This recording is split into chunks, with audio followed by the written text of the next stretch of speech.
Hello friends, एक और नई कहानी के साथ गणेश जी के खीर की कहानी। एक बार गणेश जी ने पृथ्वी के मनुष्य परीक्षा लेने का विचार किया। वे अपना रूप बदलकर पृथ्वी पर भ्रमण करने लगे। उन्होंने एक बालक का रूप बना लिया। एक हाथ में एक चम्मच में दूध ले लिया और दूसरे हाथ में एक चुटकी चावल ले लिए और गली गली घूमने लगे। साथ ही साथ आवाज लगाते चल रहे थे, कोई मेरे लिए खीर बना दे, कोई मेरे लिए खीर बना दे। कोई भी उन पर ध्यान नहीं दे रहा था, बल्कि लोग उन पर हंस रहे थे। वे लगातार एक गांव के बाद दूसरे गांव इसी तरह चक्कर लगाते हुए पुकारते रहे, पर कोई खीर बनाने के लिए तैयार नहीं था। सुबह से शाम हो गई, गणेश जी लगातार घूमते रहे। एक बुढ़िया थी, शाम के वक्त अपनी झोपड़ी के बाहर बैठी हुई थी। तभी गणेश जी वहां से पुकारते हुए निकले कि कोई मेरी खीर बना दे, कोई मेरी खीर बना दे। बुढ़िया बहुत कोमल हृदय वाली स्त्री थी। उसने कहा, बेटा मैं तेरी खीर बना देती हूँ।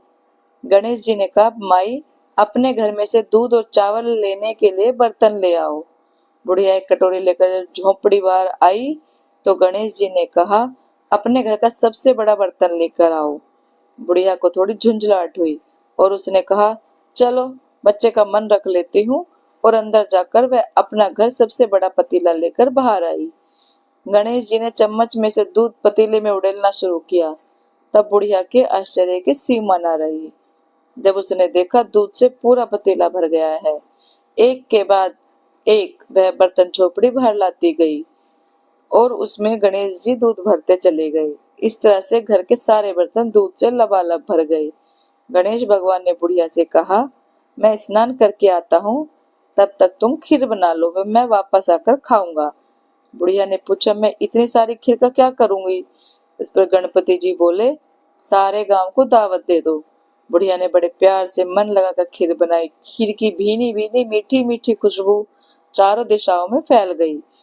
खीर बनाने के बाद वह घर में जाकर खीर खाने का न्योता देने लगी। लोग उस पर हंस रहे थे। बुढ़िया के घर में खाने को दाना नहीं और ये सारे गांव को खीर खाने का दावत दे रही है। लोगों को कौतूहल हुआ और खीर की खुशबू से लोग खींचे चले आए। लो, सारा गांव बुढ़िया के घर में इकट्ठा हो गया। जब बुढ़िया की बहू को दावत की बात मालूम हुई, तब वह सबसे पहले वहां पहुंच गई। उसने खीर से भरे पतीले को जब देखा तो उसके मुंह में पानी आ गया। उसे बड़ी जोर से भूख लगी हुई थी। उसने एक कटोरे में खीर निकाली और दरवाजे के पीछे बैठकर खाने की तैयारी करने लगी। इसी बीच एक छींटा गिर गया और गणपति जी को भोग लग गया और वो प्रसन्न हो गए। अब पूरे गांव को खाने की दावत देकर बुढ़िया वापस अपने घर आई तो उसने देखा बालक वापस आ गया था। बुढ़िया ने कहा, बेटा खीर तैयार है, भोग लगा लो। गणपति जी बोले, माँ भोग तो लग चुका है, मेरा पेट पूरी तरह से भर गया है, मैं तृप्त हूँ, अब तू खा, अपने परिवार और गांव वालों को खिला।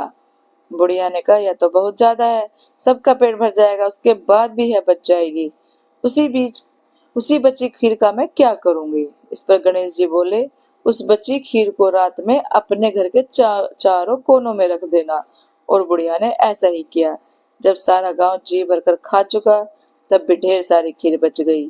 उसने उसके पात्रों को अपने घर के चारों तरफ रख दिया।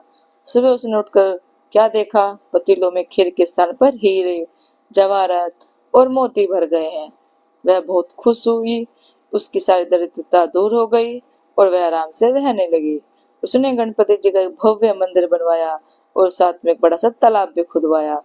अब इस तरह उसका नाम दूर दूर तक प्रसिद्ध हो गया। उस जगह वार्षिक मेले लगने लगे।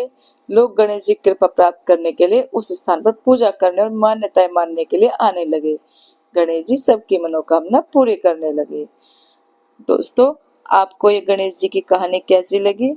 अच्छी लगी हो तो लाइक, कमेंट और शेयर करना, चैनल को सब्सक्राइब करना। Thank you.